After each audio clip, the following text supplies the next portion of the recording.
Quand j'ai rencontré ce couple, j'ai vu l'amour sous un autre nom. Un pont qui relie l'impossible. Pourquoi ? Quand les gens ont découvert que je fréquentais un Africain, bien sûr, je n'étais pas acceptée par tous, mais je savais que Dieu était de mon côté. Je n'étais pas une bonne personne. Cet homme a grandi au Kenya, où la vie était difficile. Il a fini par faire de mauvaises choses. Son identité est devenue celle d'un criminel de rue et a fumé de la marijuana. Je consommais des drogues. Je fumais même de la marijuana. J'ai fumé pendant un certain temps. Mais cette dame était missionnaire, née en Amérique, et avait une vie complètement différente. Elle a grandi dans un endroit où la vie est unique. Pour ma part, j'ai grandi, comme on les appelle, les Amish de l'Ancien Ordre. La façon dont j'ai grandi en tant que personne de l'Ancien Ordre, nous n'avions pas l'électricité dans la maison. Ils n'ont pas le droit de vivre comme nous, en utilisant des choses comme les réseaux sociaux, les téléviseurs, les téléphones portables ou d'autres choses modernes. Et ce n'est pas parce que nous ne pouvons pas en avoir, c'est un choix. Mais l'homme du Kenya pouvait faire ce qu'il voulait. D'où vient cette dame, vivant comme ça ? Nous n'avions pas beaucoup d'amis. Et je peux dire personnellement que je n'avais pas beaucoup d'amis parce que j'ai toujours senti que beaucoup de gens étaient prompts à juger. Et si vous ne veniez pas au bon standard, vous étiez d'une manière ou d'une autre exclu d'être un ami. Et pour moi, mon cœur a toujours été d'accepter les gens pour ce qu'ils sont. Ce qui rend leur histoire si incroyable, c'est qu'ils sont maintenant mariés.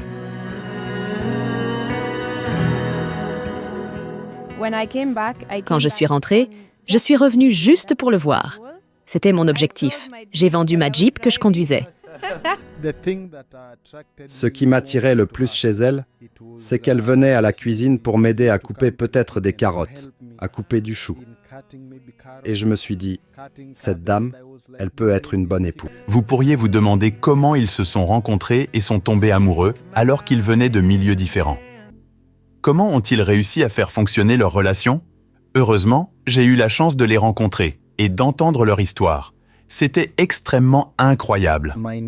Je m'appelle Elvis Aluzimbi et je suis né dans l'ouest du Kenya, à la campagne. J'ai grandi là-bas. J'ai fait mes études là-bas de la primaire au lycée. Et après cela, je suis venu à Nairobi. Je suis resté à Nairobi pendant 3 ans. Ensuite, je suis venu à Thika où je vis actuellement. Quand je suis venu à Thika et que je travaillais dans la construction, je n'étais pas une bonne personne. J'étais juste une personne qui vivait ma vie. Je prenais des drogues. Je prenais même de la marijuana pendant un certain temps. Et je fumais pour une chose. Je le fumais pour me donner de la force pour travailler. Parce que ce travail est tellement dur. Donc je fumais pour m'énergiser. Pour m'aider à oublier ma fatigue. Je fréquentais des clubs, des boîtes de nuit. Alors, en 2015, j'ai donné ma vie au Christ. C'est là que ma vie a commencé. Oui, je ne compte pas vraiment ma vie précédente. Je la compte à partir de 2015, quand j'ai donné ma vie au Christ. Je m'appelle Marilyn Miller et j'ai grandi chez les Amish.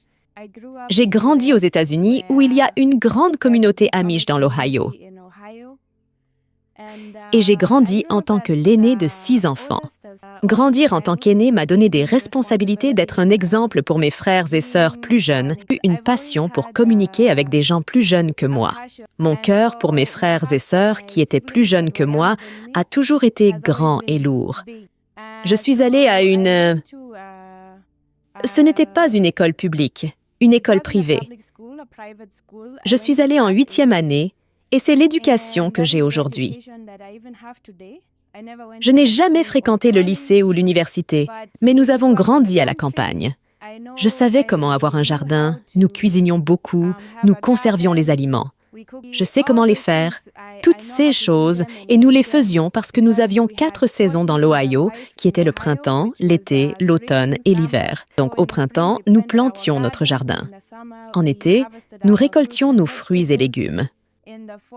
En automne, nous conservions et nous mettions en conserve nos aliments pour qu'ils restent tout l'hiver afin que nous ayons de la nourriture pour l'hiver quand il fait froid et qu'il gèle dehors. C'est ainsi que j'ai grandi. Certains d'entre vous se demandent peut-être qui sont les Amish, domination Amish, dans l'Ohio, d'où je viens.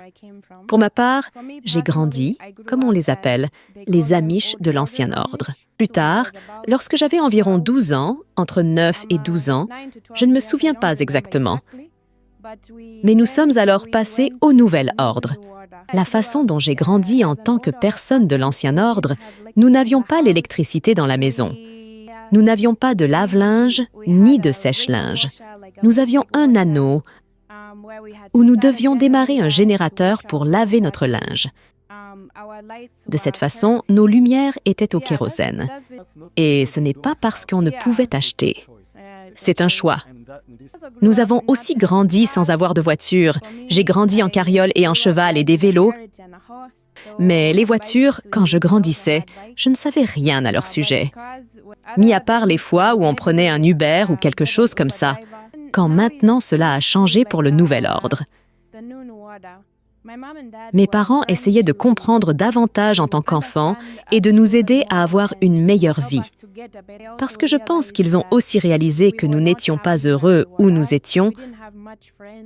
Et donc, je peux dire que pour moi, quand nous avons fait le changement pour aller au Nouvel Ordre, cela m'a maintenant donné plus l'occasion d'être plus confiante que je veux aller de l'avant.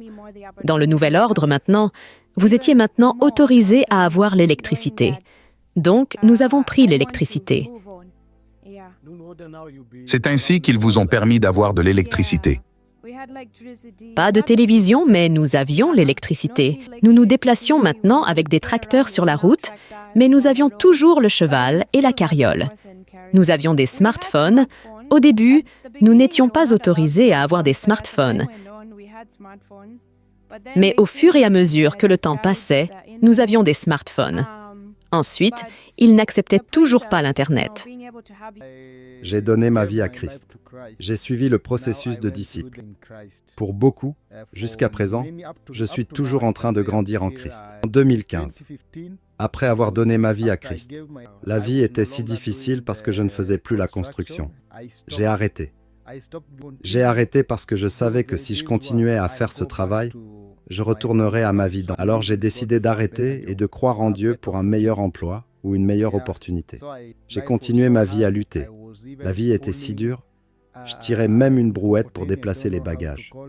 Je faisais ça et la vie était difficile. À un moment donné, j'ai regretté. Et j'avais des amis qui m'ont encouragé tout au long de mon salut. Je suis passé par tout cela. Tirant la brouette, j'allais même creuser les fondations des maisons. Mais une chose qui m'a tenu, ce sont mes amis qui m'encourageaient. Et en 2019, j'ai rencontré ma femme. Les choses commençaient à s'améliorer un peu mieux. J'avais des opportunités d'aller cuisiner quelque part. J'avais des opportunités d'aller faire des travaux quelque part. Travailler dans une certaine entreprise à Nairobi. Au moins, la vie n'était pas difficile. Je recevais quelque chose de cette entreprise et ma vie s'améliorait. Quand j'ai rencontré ma femme, je n'ai rien dit. Nous ne savions même pas si je l'épouserais. Je l'ai juste vue et elle m'a vu. Je travaillais dans une certaine organisation. En tant que chef, je n'étais pas embauché, mais j'y allais juste pour aider en tant que volontaire. J'allais les aider parce que je faisais aussi du travail missionnaire avec eux. J'allais dans les lycées, j'allais dans les écoles primaires pour prêcher là-bas. Alors que je réfléchissais toujours à voyager à l'étranger ou à être missionnaire, plus précisément, en fait, j'ai toujours voulu être missionnaire. J'ai commencé à prier à ce sujet dès mon plus jeune âge. J'ai grandi dans un foyer chrétien où nous avons beaucoup appris sur la Bible. Et donc, je savais toujours que je voulais être missionnaire. Je ne savais pas quand ou comment ou où j'irais. Donc, j'ai juste prié et j'ai parlé à Dieu. Et je sens vraiment qu'il nous a amenés là où je suis aujourd'hui. En 2019, c'était la première fois que je venais au Kenya par le biais de 2 amis à moi qui étaient venus avant à une mission. Et ils savaient que c'était le désir de mon cœur. Ils sont venus me voir et ils m'ont demandé si je pouvais venir avec eux. Mais je n'avais pas d'argent. Je travaillais, mais une partie de mon salaire allait toujours à mon père. Je ne savais pas comment j'allais faire. Mais j'ai sincèrement prié pour ça. En tant qu'ami, Nous avons travaillé ensemble. Nous avons collecté des fonds pour aller à cette mission. Et c'est ainsi que c'est devenu possible. 2019 a été la première fois que je suis venue ici, et je peux dire que je suis rentrée 2 semaines plus tard en pleurant. J'ai pleuré. J'ai tellement aimé ici à cause des gens. Vous, en tant que Kényan, avez accepté n'importe qui. Pas seulement les Blancs, mais n'importe qui. Accepté simplement les gens pour ce qu'ils sont. Et je désirais cela. Je pense que c'est pourquoi je me suis facilement intégrée. Mais l'hospitalité, je pense, a été l'impact le plus important pour moi de venir ici. Vous savez, j'ai toujours été une personne très serviable et j'aime les enfants. Nous sommes allés vers les enfants comme nous avions des week-ends où nous allions aux grands événements où beaucoup d'écoles se réunissaient. Nous les nourrissions, nous partagions la parole avec eux, jouer avec eux et toutes ces choses. Cela a vraiment impacté ma vie. J'étais ici pour 2 semaines et puis je suis rentrée. Mais je suis rentrée en pleurant parce que je voulais revenir et je savais que je reviendrais. Je savais dès lors que je reviendrais. Donc, en 2020, c'étaient les mêmes missionnaires, mais différents. J'ai continué à prier pour pouvoir revenir. Il se trouve que maintenant, je peux revenir. Nous avons en fait été informés en groupe que tout le monde devait lever une certaine somme pour venir. C'était pour vous-même, mais c'était aussi pour la mission. Donc, c'est ainsi que j'ai pu. Nous levions des fonds en allant de maison en maison. Il y avait en fait quelque chose que nous faisions dans l'Ohio, dans notre communauté. Nous levions des fonds pour quelqu'un qui est malade ou quoi que ce soit. Nous levions des fonds en allant de porte en vendant. Ils les appellent des roulés à la cannelle, ce qui est comme un petit pain sucré ou quelque chose du genre. Nous nourrissions les enfants, nous jouions avec eux et je les trouvais dans la cuisine parce qu'ils travaillaient comme chef cuisinier. Et donc, j'interagissais beaucoup avec lui, mais rien de sérieux. Nous étions juste des amis. J'étais juste une amie aidant et cuisinant. Ce qui m'a le plus attiré chez elle, c'est qu'elle venait à la cuisine pour m'aider à couper les carottes, le chou. Et je me suis dit, cette dame, elle peut être une bonne épouse. Elle venait innocemment m'aider à couper les carottes, le chou, toutes ces choses.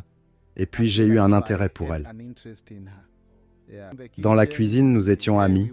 Nous nous rencontrions à l'extérieur, en dehors du camp de l'organisation, pour passer du temps ensemble. Puis le jour est venu où nous partions pour une mission à... Je pense que ce jour-là était le jour où ils ont annoncé le Covid-19 au Kenya. Je me souviens très bien que c'était le jour où ils ont annoncé que le Kenya et tous les vols ne peuvent pas décoller. Et un jour, quand nous partions pour une mission à Makueni, nous partions avec un bus en étant assis sur le même siège. C'est le jour où j'ai demandé sa main. Covid a frappé. J'ai reçu un email m'informant que mon voyage était annulé et je n'ai pas eu peur parce que je sentais que Covid était une raison pour laquelle il est venu, parce que je savais que si je rentrais chez moi à ce moment-là, je ne connaîtrais pas Elvis comme je l'aurais connu si j'avais eu plus de temps. J'aurais été plus sûre que c'est la personne qui me correspond. Donc, Covid a frappé et je n'avais pas peur parce que j'avais un endroit où rester. J'avais des amis qui m'aimaient parce que j'avais Elvis. Je n'avais aucune inquiétude. J'ai fini par rester ici pendant 3 mois supplémentaires. Je suis restée jusqu'en juin et Elvis et moi sommes devenus très sérieux dans notre relation. Nous savions que nous voulions poursuivre cela. Nous avons examiné tous les défis de mon côté et du sien. Nous avons tellement prié. Il y a eu 1 semaine où nous ne nous sommes pas contactés. Nous avons prié pour notre relation. Oui, nous avons pris 1 semaine. J'ai prié, il a prié. Nous n'avions aucun contact, car nous voulions vraiment savoir, est-ce que c'est ce que Dieu veut pour nous? Est-ce son désir pour nous? Et donc, après nous nous sommes retrouvés, nous avons partagé ce que nous ressentions, comment Dieu nous guidait, et nous avons senti que Dieu nous conduisait ensemble et que nous n'avions aucun problème à ne pas poursuivre notre relation. Nous avons senti que Dieu était au milieu de tout ça.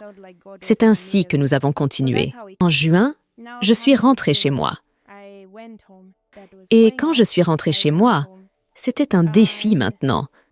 parce que je me suis tellement améliorée en tant que personne. Bien sûr, Elvis s'était laissé seule derrière moi, mais mon cœur souffrait parce que je l'aimais tellement. Allait être difficile car l'un partait loin de l'autre. Il était temps de dire la vérité à leur famille, ce qui n'était pas facile car parfois les familles ne le prennent pas bien. Pour une famille, c'était une bonne nouvelle, mais pour l'autre, c'était difficile en raison de certains membres de la famille et de l'opinion de la communauté. Cependant, malgré les défis, ils croyaient que le destin voulait qu'ils soient ensemble, et rien ne pouvait les séparer. D'abord, lorsque j'ai dit à ma mère que j'avais une fille que je voulais épouser, elle était très intéressée de savoir qui était la fille. Lorsque nous sommes allés voir ma mère et mon père, ils étaient heureux. Ils ont accepté. Nous y sommes allés le premier. Ils ont prié pour nous et nous ont bénis pour que nous puissions nous marier. Ma famille à la maison connaissait ma relation avant que je ne rentre chez moi. Savoir qu'il y avait quelqu'un ici avec qui nous créions une amitié et nous espérions que les choses pourraient progresser. Donc je suis retournée après, jusqu'à presque 1 an avant de revenir au Kenya. Nous avions une relation à distance jusqu'à ce moment-là. Quand les gens ont découvert que je fréquentais un Africain, bien sûr, je n'étais pas acceptée par tous. Mais je savais que Dieu était de mon côté. Si je devais revenir et le voir, je n'avais pas d'argent. Donc je priais, « Dieu, si ce n'est pas ta volonté, je n'irai pas. » Il n'y aurait pas eu un moyen. Je ne pourrais pas y aller. Mais encore une fois, il m'a montré un chemin et je savais qu'il est fidèle à cause des défis ici et là. Je ne pouvais demander l'aide de personne. Donc, j'ai fait mon chemin pendant que Dieu m'aidait pendant la solitude. Une chose sur laquelle nous étions d'accord, c'était de ne jamais laisser la communication faire défaut. La communication est essentielle dans une relation. Donc, nous veillions toujours à faire un appel vidéo 1 fois par jour, de manière ouverte, même si certains n'étaient pas d'accord avec ce que je traversais. Je n'ai jamais caché ma relation. Quand je passais des appels, j'appelais peu importe qui était là. Parlez avec lui. Je ne voulais jamais que quelqu'un se sente comme si je cachais quelque chose. Quelques-uns d'entre eux ont prévu de venir. Nous avions prévu notre mariage pour décembre 2021. Je suis retournée, j'ai fait un peu de travail ici et là. En octobre 2021, je suis revenue pour de bon. J'ai vendu ma Jeep, ainsi que quelques autres choses, mais ce n'était pas le plus important. Revenue en octobre, en prévision de notre mariage en décembre. Nous avons traversé une période difficile. Pendant cette période, nous avons rencontré des problèmes avec la procédure de mariage et d'autres documents légaux auprès des autorités gouvernementales kenyanes. Il a été difficile de les obtenir à temps. Après avoir affronté de nombreux défis, ils ont finalement atteint leur but. Elvis a rencontré ses beaux-frères, belles-sœurs et la famille en général. Leur voyage a culminé en une cérémonie de mariage qui les a unis en tant que mari et femme. Aujourd'hui, ils forment une famille heureuse. J'étais heureux de les visiter à cause de la façon dont ils m'ont accueilli. J'ai vu l'amour entre eux et ils mènent une vie épanouissante. Ils ont tout ce dont ils ont besoin à la maison. Et ils s'engagent dans des activités qui bénéficient à la fois à eux-mêmes et à la société, contribuant à l'expansion de leur famille et de leur communauté. Bien que notre mariage était initialement prévu pour le 15 décembre, nous avons dû le reporter au 23 décembre en raison de quelques complications. Cependant, nous sommes reconnaissants à Dieu, car nous pensons qu'à travers ces épreuves, il nous a appris à patienter et à attendre son moment. Nous encourageons donc les gens à ne pas abandonner et à attendre le moment de Dieu.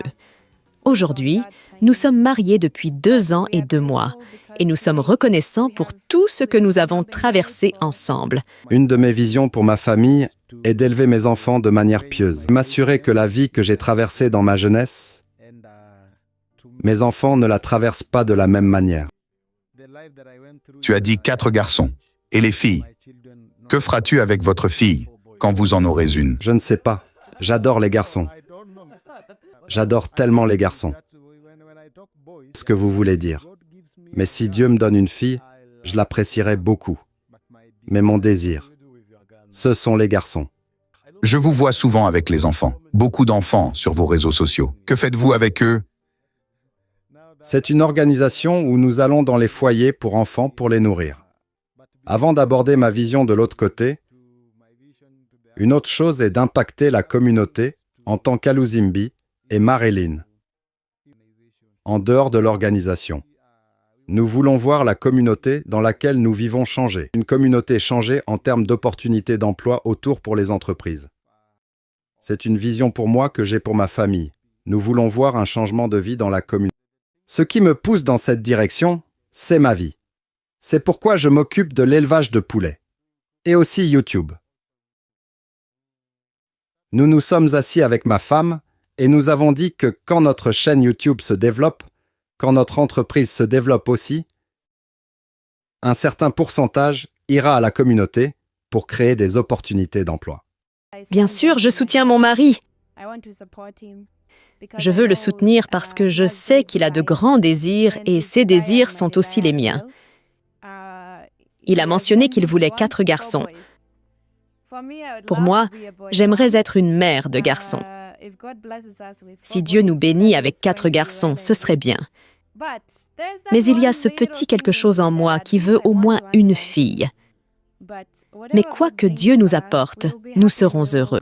Notre organisation est le programme Empower Kijana, où ma femme et moi sommes des leaders et nous avons d'autres leaders. Notre vision est de nourrir, d'éduquer et aussi d'autonomiser la communauté.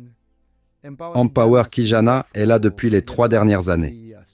Cela a commencé avant que nous nous soyons mariés. Peut-être que les gens peuvent dire « Vous êtes mariés depuis 2 ans ». Oui, mais cela a existé avant que nous nous soyons mariés. C'est pourquoi nous nous sommes assis et nous avons réfléchi à où pouvons-nous commencer cette organisation. Où pouvons-nous commencer à autonomiser? Où pouvons-nous commencer à nourrir? Nous avons pensé aux foyers pour enfants. Et puis nous avons vu que nous pouvions aller dans les foyers pour enfants et les nourrir, sélectionner ou regarder autour des enfants qui ne vont pas à l'école, voir si nous pouvons obtenir des fonds et les emmener à l'école. Ceux qui ont terminé leurs études dans les foyers pour enfants, nous pouvons chercher des opportunités pour les autonomiser. Je peux dire que je soutiens à 100% le programme que nous avons et j'ai hâte de voir jusqu'où nous serons capables d'aller, car je sais qu'il y a de grandes choses en réserve pour nous. Le travail est vraiment admirable et a touché de nombreuses vies. Depuis sa création, cette organisation a soutenu de nombreuses familles de différentes manières, garantissant à de nombreux enfants l'accès à l'éducation et au repas. Ils sont devenus une bénédiction pour beaucoup. Si vous êtes intéressé à soutenir leurs activités caritatives, vous pouvez les suivre sur les réseaux sociaux ou sur la page de leur organisation. Je veux parler aux personnes qui regardent Afrimax. Je veux vous dire que nous, le programme Empower Kijana, nous sommes en Afrique. Nous sommes au Kenya. Nous vous invitons à faire un don. Vous pouvez faire des petits dons sur notre compte pour que nous puissions atteindre ces enfants dans les foyers pour enfants pour les nourrir. Nous pouvons les éduquer. Nous pouvons aller les autonomiser. Notre vision est d'éradiquer la pauvreté dans la communauté. Les enfants sont à l'école et les mères ont un travail ou un emploi à faire. C'est notre principal objectif en tant qu'Empower Kijana. Nous voulons voir que la communauté change. Nous voulons voir les choses arriver. Et je veux vous promettre que votre argent, lorsque vous faites un don, nous veillerons à ce qu'il soit utilisé de la bonne manière. Vous pouvez aller sur le site web de Empower Kijana et vous trouverez plus d'informations. Vous pouvez également nous trouver sur Empower TV. Nous avons 2 chaînes, une pour nous et une pour Empower. Allez sur Empower TV. Vous nous verrez. Vous verrez notre travail. Vous verrez ce que nous avons fait jusqu'à présent. Au Kenya, nous sommes allés dans tant de foyers pour enfants, presque 50 foyers pour enfants. Au cours des 3 dernières années, nous sommes allés dans tant de foyers pour enfants et nous avons vu le besoin et nous travaillons sur comment nous pouvons nous associer avec... Vous pouvez me contacter à travers notre chaîne YouTube. Nous sommes Elvis and Marilyn Aluzimbi. Nous avons aussi Instagram.